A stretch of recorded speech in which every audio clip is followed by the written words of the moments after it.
What's up, ladies and gentlemen? Welcome back to Neurosketchy with Dr. Kenny. But if this is the first time you've seen this channel, don't forget to subscribe. Today we're going to have a quick recap on the muscles of anterior compartment of the forearm. And the anterior compartment of the forearm is also called the flexor pronera compartment because the main actions here are the flexion and pronation. The very first muscle which you're going to talk about is this muscle which is called the brachioradialis muscle. And you can all guess from the name the brachioradialis because it's coming from the brachium and going to insert to the radius somewhere here.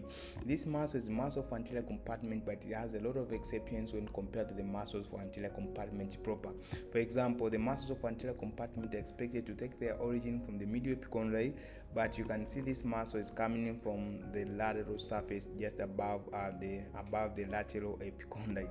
Another thing, muscles of anterior compartment are expected to be innervated by the median nerve or the ulnar nerve, but this muscle is receiving its innervation from the radial nerve. The radial nerve is the same nerve that supplies the muscles of the posterior compartment, so it a little bit behaves like the muscles of the posterior compartment by the origin and innervation, but functionally it is a muscle of anterior compartment functionally. Another muscles now the muscles for anterior compartment, which could be called the anterior compartment proper, are now divided into three groups. The first group is called the superficial group, the intermediate and the deep group. The superficial group has got four important muscles. The first one is this one, which is called the pronera teres, and the pronera teres rounded pronator muscle, and it is does pronation, but the second muscle is this one, is called the flexor carpi radialis. This muscle flexes the carpus, the wrist joint, but is found on the side of the radius. And then next to it we have a palmaris longus muscle. This muscle is called the palmaris longus muscle.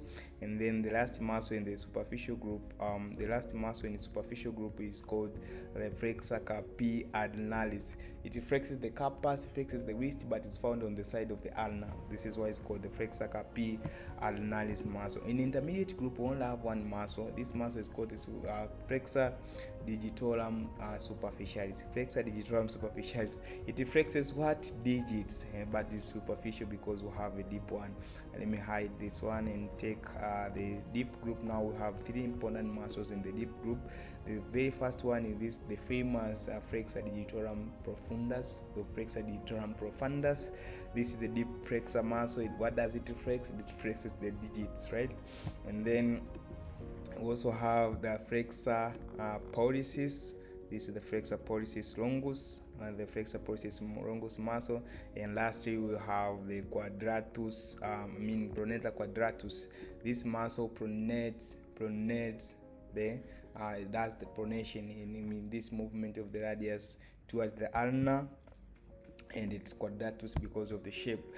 The important thing to remember about the muscles of anterior compartment, all the muscles of anterior compartment have been supplied by the median nerve, with the exception of the flexor carpi adnalis in the medial half or the ulnar half of the flexor profundus, flexor digitorum profundus. All the other muscles have been supplied by the median nerve.